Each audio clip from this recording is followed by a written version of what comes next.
Okay, welcome to a guide on how to create mail merge in Word 2007.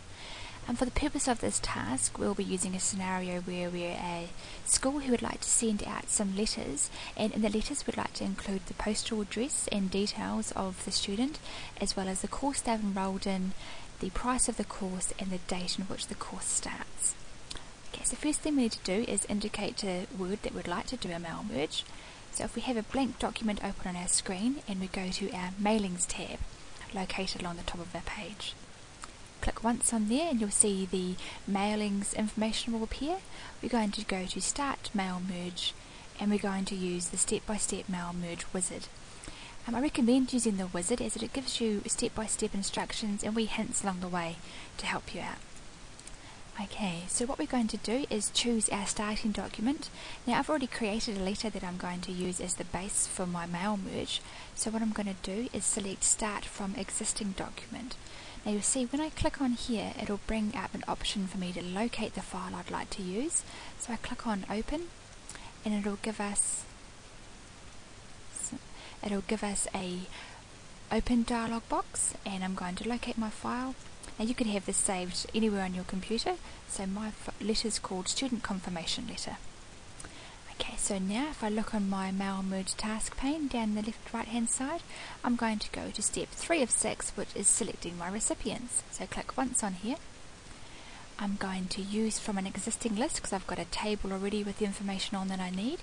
I'm going to click on Browse so that I can locate my table. And it's in my Documents folder and Mail Merge, and it's called Semester 2 Students.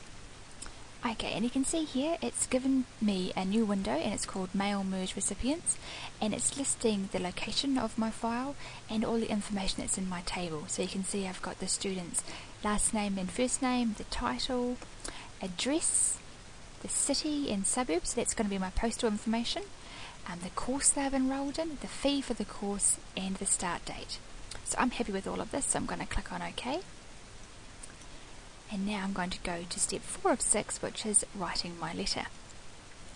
So what I've got to do is add in the mail merge details. So you can see in my task pane, it's given me some hints. I'm going to have to put an address block in, a greeting line, electronic postage. We're not going to use that option, but we're going to use the more items because remember I've got information about the course, the price, and the date.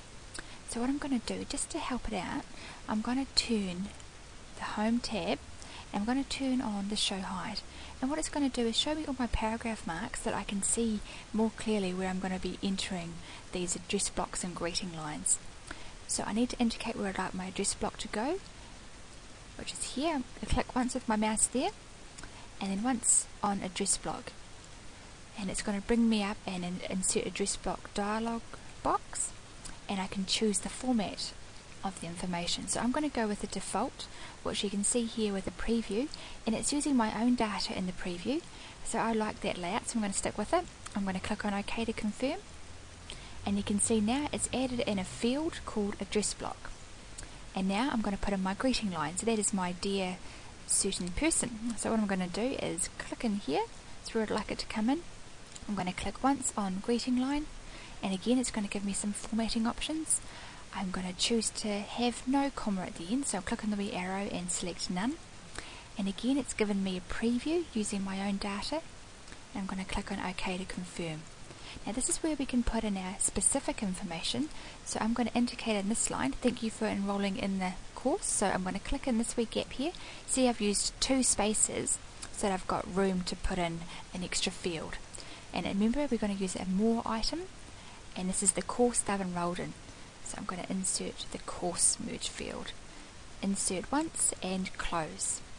So now I've got a field called course, and now I need to indicate the price. So we would appreciate if you could please send your payment of. I'm going to click in the wee gap there, and I'm going to put in another item, so more items, and this is going to be fee. I'm going to insert and I'm going to close, and again I've got the fee field inserted now. Right, and we look forward to meeting you on. I'm going to put the date of the course. I'm going to put a space in there just so it keeps it nice and neat, and it's another item, and it's going to be date. Again, click once on insert and once on close. So now if we have a look at my letter, I've got my address blocks, I've got all the postal information, I've got the greeting line, I've got my dear Mr. Somebody, and I've got thank you for enrolling in the course, the actual fee for the course, and the actual start date for the course. So now if I go down to the bottom of my task pane, I'm going to go to step 5 of 6, previewing my letters, and see now it's changed my screen to show you the data that I had in my table instead of the field codes. So it's got my first person, their greeting line, the course they enrolled in, the price of the course, and the date. I'm going to turn off the show hide now just because I find it easier to picture what it's going to look like. You can see there, and if we go back to our task pane, we can see that we've got some options to preview the letters. So I'm going to go across to recipient 2 just to check to make sure everything's working. So I've got Kirsty, she's going to Soft Furnishings, it's going to cost you $50, and she starts on the 7th of July. So it's all working well. So what I'm going to do is go to step 6. The final step is completing the merge. And there's 2 options. I can print. Now what this will do is it'll do the merge for me, and it's going to print it automatically. So basically it's going to go straight to the printer and I don't get any other options. So what I recommend you do is edit individual letters. Now this is merging to a new document. So if I click on there, it'll ask me, do I want to merge all of the records? And I'll say yes. So I click on OK, and you'll see now it's given me a new file. It's called Letters1. It's got the first letter, and you can see down the bottom here it's pages 1 of 5, so I've got 5 recipients. So just scroll through to make sure that they're coming on a page themselves. So it's all worked well, so that's good. So that's why it's always pays just to go to that edit option, just so you can sort of see what it's going to look like. Okay, so we have now successfully created a mail merge, and it's always good just to save the letters, so we'll go through how to save. So we go to our Microsoft Office button, we go to Save As, and we're going to go into that mail merge folder, and we're going to save it as something that's going to make it easy to identify what I've written.